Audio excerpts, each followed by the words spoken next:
It's back to school season, and Clorox is donating 2 million disinfecting wipes to classrooms across America. Because back to school means things can get a little bit messy. Just ask kindergarten teacher Miss Gibson. Give me just one Clorox wipe and I'm ready for glitter glue, exploded lunchbox yogurt, peanut butter handprints, runny noses, picking noses, rubbing noses. Touching noses. Thank you, Edward. Ooh, nap mats and lockers and tissue boxes. And Clorox scissors. disinfecting wipes. Teacher's #1 wipe. Clean feels good. Based on unit sales data. Anyone can follow. It takes something special to be an original, which is why the 2025 Lincoln Navigator SUV arrives with new ways of surrounding you in luxury, including the ultra-wide 48-inch panoramic display and the multi-sensory Lincoln Rejuvenate experience. A true original never stops evolving.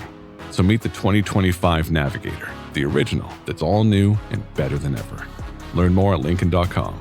Lincoln and Navigator are trademarks of Ford or its affiliates. Welcome, my dear guests, to I Talk to Ghosts. I'm your spirited host, Jennifer, and thank you for joining me in my spirit parlor this evening. The candles are flickering, the velvet curtains are pulled back, and outside, the first hint of shadows of autumn are already gathering. That can only mean one thing. Spooky season has begun. And I've promised you this season we are going to be exploring the eerie, the chilling, and tonight some unsettling stories that history itself cannot forget. Every tale you hear is no mere ghost story or legend. These are true, creepy, unexplainable events documented and whispered about through the ages. And that's what makes them so haunting. So settle in, my friend. Pour a cup of something dark and warm. The spirits of history have so much to share tonight.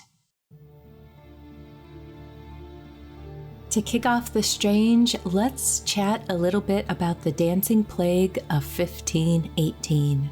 It was July of that year in Strasbourg. One woman, Frau Toffe, stepped into the street and began to dance. She danced for hours, for days, her body twisting, her feet bleeding. She couldn't stop. And soon, dozens of others joined her. The cobblestones echoed with the sounds of hundreds of footsteps as the city became a stage of agony. Some collapsed from exhaustion, others died of heart failure. The authorities, desperate, hired musicians, believing music would cure the madness. Instead, it fed it. The dancing grew more frenzied, even more violent. There are many theories as to why this unsettling, unexplainable event happened. Was it ergot poisoning from bread mold? Was it mass hysteria? Or something older, something darker that seized the people of Strasbourg? We may never know, but the footfalls of that dance still echo throughout history. Can you just imagine that? A city driven mad with dance, and not in a joyful way. This must have been complete torment and frenzy and panic for the onlookers and for the people who just couldn't stop.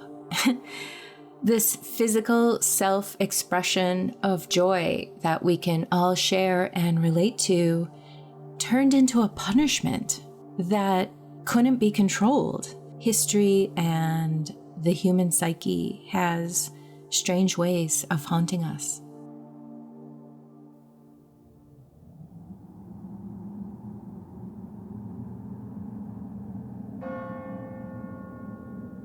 Our next tale takes place in West Virginia in 1897. A young bride, Zona Hester Shue, is found lifeless. The coroner declares her death was from natural causes, and the investigation was closed. But Zona's mother couldn't sleep. Night after night, her deceased daughter appeared before her, pale and whispering, "He killed me, my husband. He strangled me. He broke my neck." After weeks of persistence, at last the authorities agreed to exhume Zona's body. And there it was, a crushed windpipe, a broken vertebrae, finger-shaped bruises, just as the ghost foretold. Her husband was convicted. Justice was served not only by the living, but by the testimony of the dead. He broke my neck.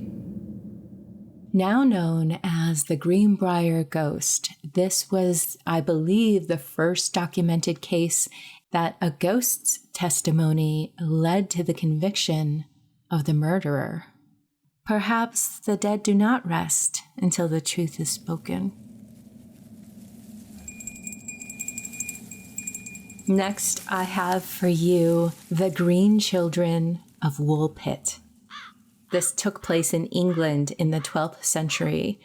Farmers discovered two children wandering near the village of Woolpit, a boy and a girl, and their skin had a strange green hue. Their clothes were described as being unlike any ever seen, and the language that these two children spoke was incomprehensible. They were taken into the village for care and shelter, and at first, these two young children ate nothing but raw beans. Over time, the girl learned English, and she explained that she came from St. Martin's Land, a twilight world underground where the sun never shines. Unfortunately and sadly, the boy died, but the young girl grew up. She lost her green coloring and assimilated into the village. But the question remains, who were they? Were they malnourished orphans, victims of disease, or visitors from another realm who slipped into ours for a moment and were trapped? The mystery of the Green Children remains, as such, a mystery.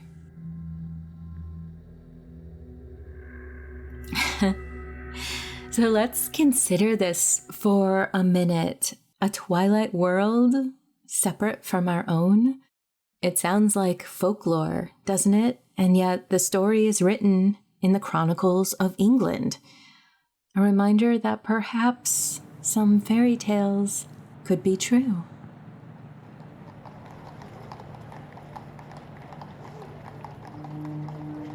Next, we have the Hammersmith Ghost Murder Case. This took place in London of 1804. It was a foggy winter. The people of Hammersmith whispered of a ghost stalking the streets. They talked of a tall figure in white robes, seemingly glowing in the dark, that would vanish between the gravestones. One night, a patrolman saw the figure. Heart racing, he raised his pistol, and a shot rang out. The ghost crumbles. When they approached the body, it wasn't a ghost at all, only a man, a bricklayer, wearing his white work clothes. The patrolman was arrested, and England's courts faced a strange question. Is it murder if the killer truly believed he was shooting at a ghost? The case set a precedent in English law, but in Hammersmith, the haunting never really ended, for fear itself had claimed a life. Next, let's take a strange journey to Essex, England in the 1920s. The Borley Rectory earned its title as the most haunted house in Britain. It is said that strange writing appeared on the walls as pleas for help, Windows shatter. Objects flew across the room. A nun's phantom is said to wander the grounds. One night, Mary Ann Foster, the rectory's wife, claimed that she was thrown from her bed by unseen hands. During an attempted exorcism, a stone flies from nowhere and strikes the priest. Some say it was all staged, hoaxes, excuses, cover for an unhappy marriage. But others swore what they witnessed was real. Even skeptics admitted that Borley Rectory felt wrong. Though the rectory burned down in 1939, its reputation lingers. Perhaps some places really do hold on to their ghosts.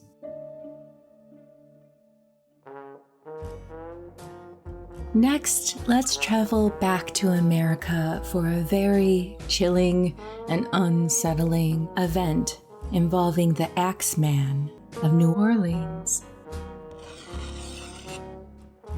In the jazz-soaked streets of New Orleans, a killer prowled, and he had an axe. Families were slaughtered in their beds, their own axes, once used for daily chores, had been used against them. Then came the letter.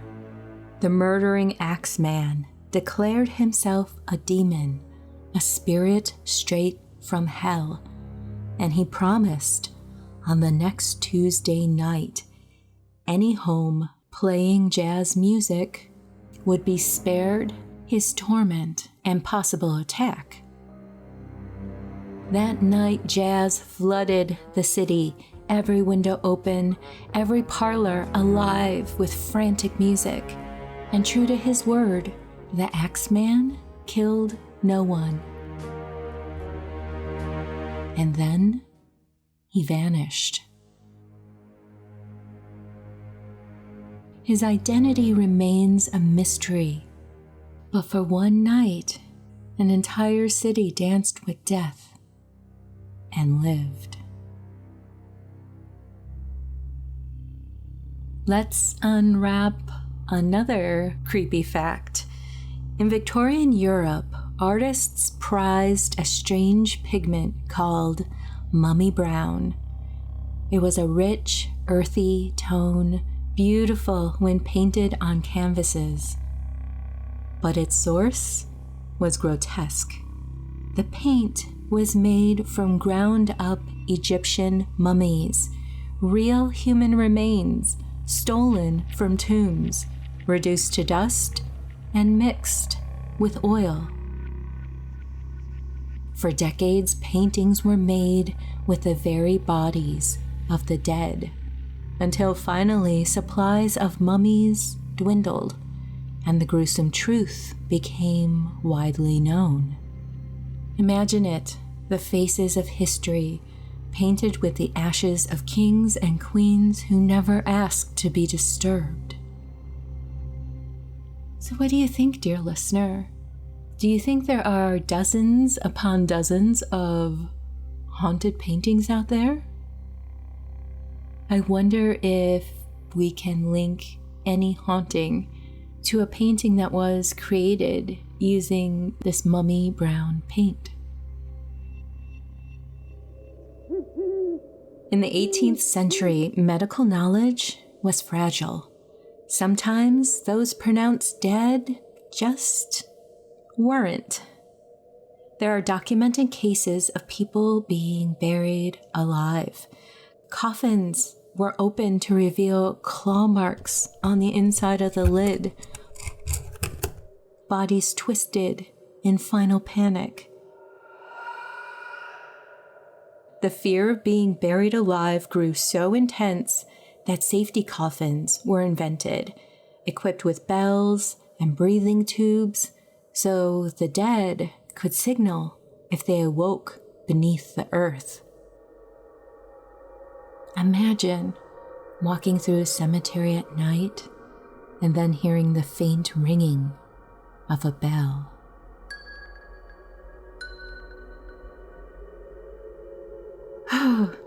The notion of being buried alive, I'll admit that is a gruesome fear worth a chill or two, and I suspect I'm not alone in thinking that.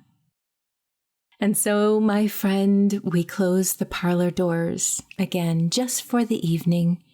We've walked together through centuries of strange truths, dancing plagues, ghostly justice, green-skinned children, and even some of the grotesque artwork from the Victorian era. Each one is a reminder that the past is not always as quiet as we imagine. It's strange and curious and spooky and wild, and this is only the beginning. Spooky season is here, and I promise you, we will venture together into even stranger, darker corners as the weeks unfold. So keep your candles burning, keep your doors locked, and remember, sometimes the scariest stories are the ones that history swears are true. Good night, my dear friend. Until we meet again, have sweet and haunting dreams. Take care.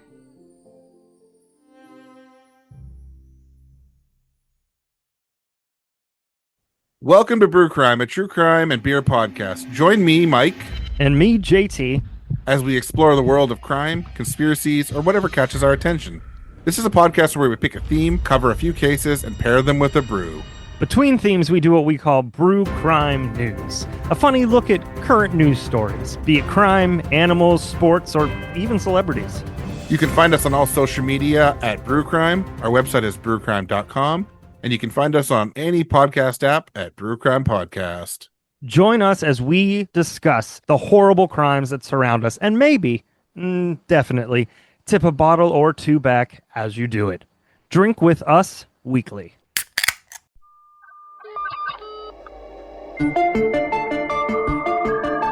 Fear Daily is a podcast that takes you into the shadows of the past, unearthing the 1990s most terrifying tales of monsters, madness, and life after death. Discovered on a forgotten bulletin board server somewhere in Pennsylvania's Rust Belt, these stories are an archive of humanity's strangest encounters with the unknown, as told by the people who experienced them. Written by Brennan Storr, creator of the Ghost Story Guys, and hosted by Brandon Scheck-Snyder of Southern Gothic, Fear Daily is your window into the dark corners of our world. Follow Fear Daily today on your favorite podcatcher to receive new episodes Monday through Friday each and every week.